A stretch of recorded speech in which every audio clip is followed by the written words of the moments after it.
Hello दोस्तों, कैसे हैं आप सभी। उम्मीद करता हूं आप सब बहुत ही अच्छे होंगे। चलिएगा बिना देरी किए शुरू करते हैं आज का टॉपिक।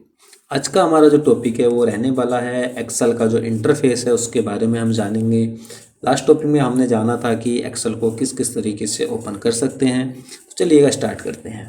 देखिए आपके जो सामने है वो एक्सेल का इंटरफेस है। एक्सेल का एक वर्कबुक एक सीट को मैंने ओपन कर रखा है।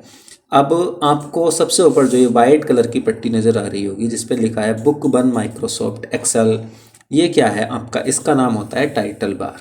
क्या कहते हैं इसको, टाइटल बार बोलते हैं। अब माइक्रोसॉफ्ट एक्सेल जो लिखा है वो ये दर्शाता है कि हम जो काम किया एक सॉफ्टवेयर का नाम है। अच्छा, बुक वन क्या होगा। बुक वन जो जब हम पहली बार एक्सेल की किसी भी फाइल को ओपन करेंगे, एक्सेल को ओपन करेंगे तो एक्सेल बाय डिफ़ॉल्ट उसको एक नाम दे देता है, जिसको किस नाम से दिखाता है, वो बुक वन के नाम से दिखाता है। यहाँ पे कोई और नाम हो सकता है, कोई और नाम कौन सा होगा, यहाँ पर वो नाम शो करेगा जिस भी नाम से आप एक्सेल की फाइल को सेव करेंगे तो वही नाम यहाँ पर आपका शो करेगा।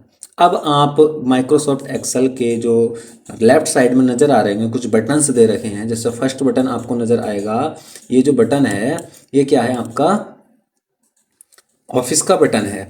साथ ही साथ इसके बराबर में सेव का बटन है, उसके बराबर में आपको एंडो का बटन मिलेगा, साथ में रीडो का बटन भी मिलेगा और भी बहुत सारे बटन यहाँ से मिल सकते हैं। अब माइक्रोसॉफ्ट एक्सेल जो टाइटल पे बीचों बीच लिखा है उसके आपको राइट साइड में 3 बटन और देखने को मिलेंगे। जो पहला बटन है वो क्लोज का है, सेकंड बटन रिस्टोर या मैक्सिमाइज बोलते हैं और जो थर्ड बटन मिलेगा वो आपको क्या मिलेगा, मिनिमाइज। अब मिनिमाइज कैसे काम करता है, जैसे हम मिनिमाइज पे क्लिक करेंगे तो आपकी जो एक्सेल की फाइल है वो कहाँ चली जाएगी, आपके नीचे टास्क बार में, यहाँ टास्क बार में आ जाएगी इस तरीके से। और इस पर फिर से क्लिक करेंगे तो फाइल आपकी ओपन हो जाएगी। अब रिस्टोर या मैक्सिमाइज कैसे काम करता है, जैसे आप रिस्टोर पे क्लिक करेंगे आपको जो एक्सेल की फाइल है वो छोटे साइज़ में हो जाएगी। आप इसको अपने अनुसार इस प्रकार से साइज़ को कम या ज़्यादा भी कर सकते हैं। किस प्रकार से, यहाँ कॉर्नर पर लाएंगे इस तरीके से आप जैसे चाहें एडजस्ट इसको कर सकते हैं। तो ये था आपका मिनिमाइज और ये है आपका मैक्सिमाइज। अब मैक्सिमाइज, अब साथ ही में क्लोज का क्या, जैसे ही आप क्लोज पे क्लिक करेंगे तो क्लोज क्या करेगा, आपकी फाइल को बंद कर देगा। जो एक्सेल की फाइल ओपन है उसको क्या करेगा, बंद कर देगा। सब ठीक है नहीं, इसको क्या करेगा, बंद करेगा। अब आगे समझ लेते हैं और क्या क्या है। उसके बाद जो ब्लू कलर का एरिया आप देख रहे हो ना, जितना भी ब्लू कलर का एरिया नज़र आ रहा है इसको कहते हैं रिबन।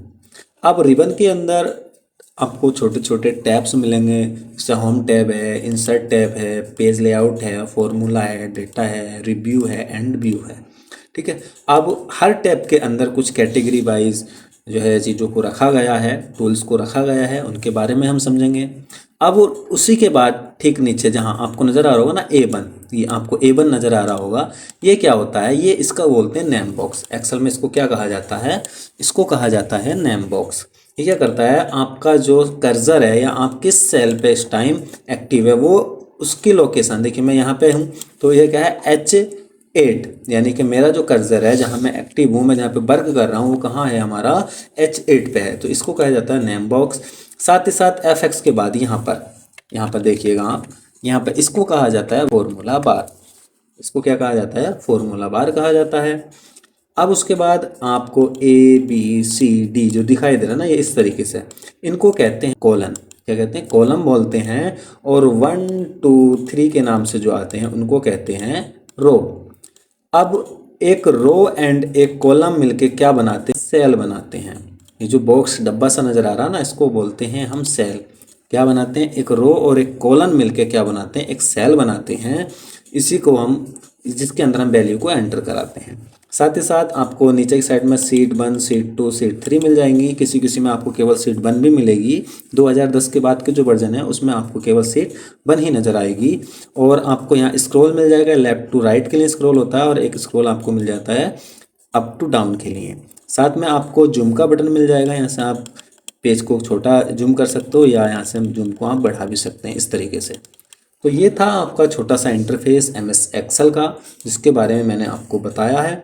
उसके बाद हम एक्सेल का एक एक स्टेप करके सीखेंगे। तो चलिएगा, मिलते हैं नेक्स्ट वीडियो में।